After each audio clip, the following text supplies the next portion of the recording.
This will be the mayor. It replaces the king, but its movement is different. I mean, it actually can't move or attack.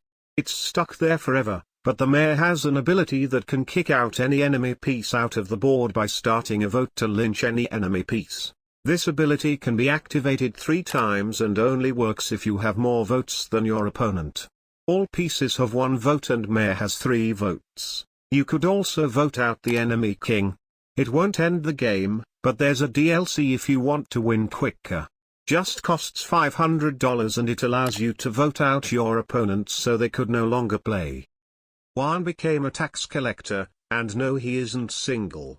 Juan can move anywhere on the board and he can't capture or be captured because he wants to tax every chess piece. When pieces move, Juan says, there's a tax for that.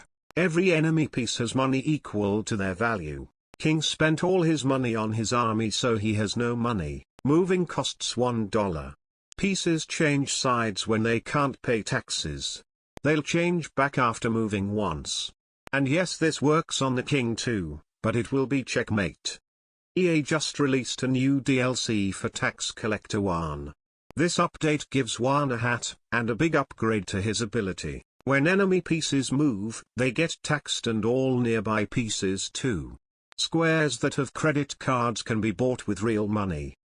When pieces land on purchased squares, they pay taxes. It's kinda like Monopoly, but you pay real money and your opponent does not. In Chess Monopoly we roll a 4-sided dice and get a random card whenever we land on the question mark. We also start with $500. And our pieces can only change to bishop and knight because rook and queen would make it too unbalanced, but also more confusing. Rooks will be placed on squares that are bought. They aren't houses but they do resemble castles. Black would have to pay $150 to white if black lands on the rook. The payment amount is equal to the square cost, but it doubles when rook is upgraded to queen. Square upgrades can only be done when landing on your own square. The knight isn't in jail, but if it was, black would have to roll a 2 or skip a turn. Pawns don't move but the enemy will lose $100 if it's captured. This is the Crusader. It has knight, bishop and king movement. Both knights promote to Crusader after a friendly knight captures an enemy bishop. This will make the enemy king less important because now we have to capture the other bishop to win. Crusader promotes to Juan the Crusader after your other Crusader gets captured. Juan the Crusader goes onto a balcony every time it moves. This means that the enemy can't capture Juan, but it's still balanced because Juan is only using 1% of his power and it's possible to avoid the promotion. You start as a lone king, that needs to open packs to improve his army. I'll skip the pack opening and show what I got with $2,000. So many pawns. There's an out of position DLC that allows me to place my other pawns. That's better. I'm ready to play. Both players have to choose a side. Wow. My opponent already has mate in 2, unless I purchase en passant.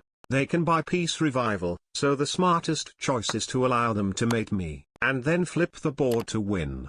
King starts with nothing. He needs to collect resources to grow an army and build his castle. Castles don't move, and it can't be captured until its defense is beaten. Red pieces are aggressive, and can sometimes be recruited after capturing. The only way to receive a queen is by marrying pawns. Expensive, but it's worth it, because you lose when king and heirs are captured. Wow. Looks like I'm about to get attacked.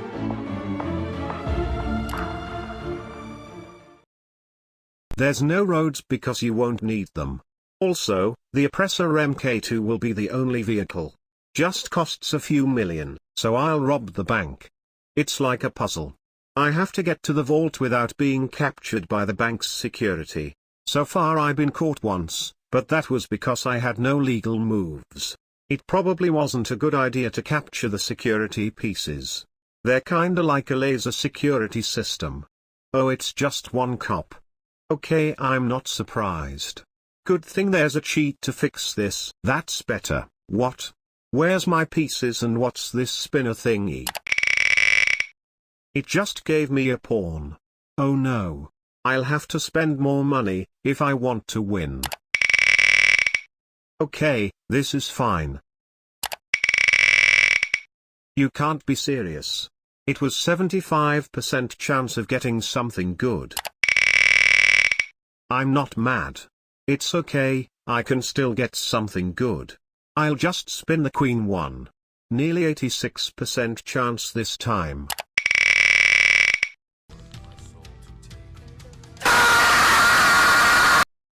Okay, maybe I'm just not lucky today. I'll stop spinning now. I might have the option to buy the pieces instead. $9,000 each for just 1 hour. Expensive, but I'll take the offer. Now I can win. What? Why would they sell this? Finally I can start the match. There's no way I could lose with this advantage, and I already see a checkmate pattern. I wonder why my opponent decided not to buy like I did. Oh. Weird, I don't see my pieces. $20 to change the pieces. I'm not surprised. Wait, EA is actually giving me all these pieces for just $20. Okay, good thing I don't need the player friend DLC. So let's start playing already. A king selection update.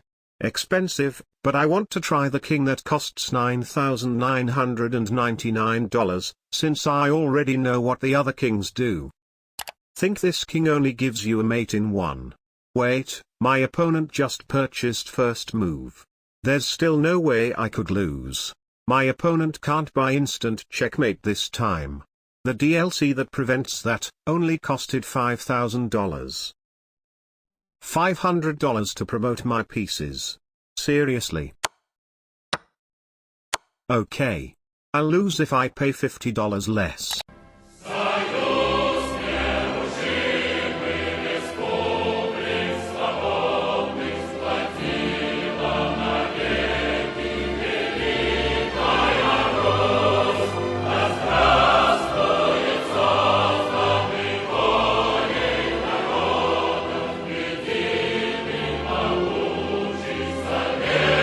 Famine is here and it captures all pawns, but good thing Stalin isn't captured because pawns now share their Stalin soul. The communists have to capture all our potatoes on the opposite side of our board, so we can win and boost our potato production. It's easy to win, unless your rating is 0. Losing leads to a reduction of our potato production. Let's win this, comrades.